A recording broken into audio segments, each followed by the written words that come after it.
In today's video, I'm going to teach you how to add a GitHub key. This process is straightforward and can be completed in just about 5 minutes. Perfect for those new to GitHub or looking to enhance their Git experience quickly. First, let's begin by opening your preferred web browser. Once you've got that browser window ready, head over to the search bar and type in GitHub to navigate to the GitHub site. Now, if you already have a GitHub account, go ahead and log in using your credentials. If you don't have an account yet, you'll need to sign up. It's a quick process. Just follow the prompts to create your account. Now that you're logged in, it's time to get your SSH public key ready. This step is crucial for securing your connection to GitHub and ensuring the integrity of your data transfer. Go ahead and copy the SSH public key to your clipboard. Make sure to double-check that you've copied it correctly. Any errors may cause issues later on. With your SSH key ready, look towards the upper right corner of any page on GitHub. You'll notice your profile picture there. Click on it and then select Settings from the drop-down menu. This will take you to your account settings page. From here, you'll need to focus on the sidebar found on the left.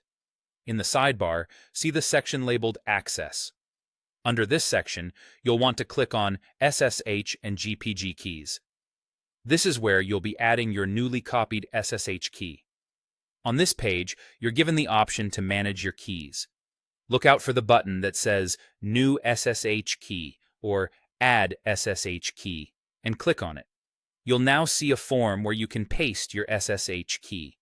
Before you paste your key, consider giving it a unique title. This will help you identify the specific key later, especially if you manage multiple keys for different devices or projects. After pasting your SSH public key into the appropriate field, check once more for any potential errors. Once you're satisfied that everything is correct, go ahead and click the Add SSH Key button to save it. At this point, GitHub may prompt you to confirm your identity, perhaps with a password entry or two-factor authentication if you've set that up. And there you have it. Your SSH key is now linked to your GitHub account. You've taken an essential step to secure your development workflow, ensuring your connections to GitHub are both secure and efficient. Take a moment to savor this little victory. Congratulations, you've successfully added an SSH key to your GitHub account. Keep exploring GitHub's features to enhance your coding experience. Thank you for watching, and happy coding.